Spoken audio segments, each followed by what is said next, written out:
That's good. Um, One of the things I was really surprised at when I read your book was how the details, you go into incredible details, not just of the suffering you experienced, but also some of the things that you felt you were doing wrong, about the blow-ups you had with your kids and all those things, which I think makes the story so much more powerful.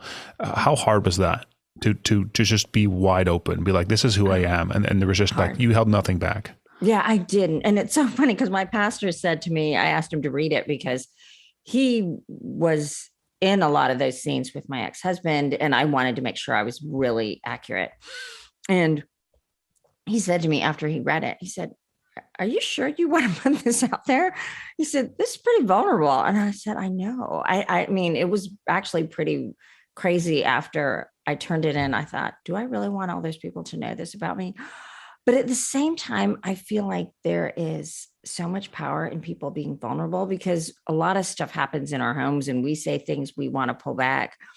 And I feel like I have grown the most when people are willing to be real and tell me and show me what they have done versus kind of gloss it over with, "Hey, I said some things I shouldn't have said to my kids."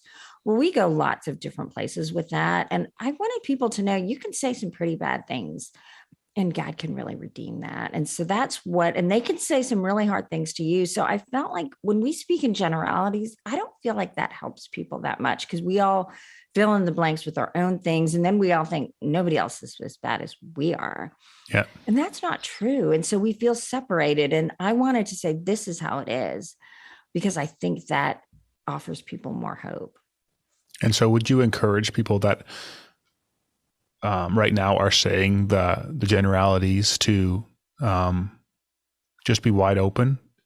Of course, you're encouraged to do that. It may be like a small group or a close friend where you can be wide open. But I mean, like being publicly wide open. Like, is there? Would you encourage people to do that, or would you just encourage people to do that? Just make sure, find a few people that you're close with, and just like hide nothing. Yeah, I would say the latter, find a few people that you're close with and hide nothing. I mean, I wrote it in a book because I wanted to help people, but it's not like I would get up at the school PTA and say, "Guess what I just did to my kids?" Like you need to have a point to it. So if you're sharing with somebody who's really struggling with parenting and they're not in your small group, but you realize like I've made a lot of mistakes, then definitely share it. But you don't need to overshare everything that's ever happened in your life because, there's people involved. I had to get permission from my kids because I was sharing their stuff too. And we have to be really careful about that. So I think if you're sharing somebody else's stuff, you need to be pretty careful, and get their permission. But the reason I did it is because I thought it would be helpful. And so I think looking at your motivation and who you're talking to and why makes a difference.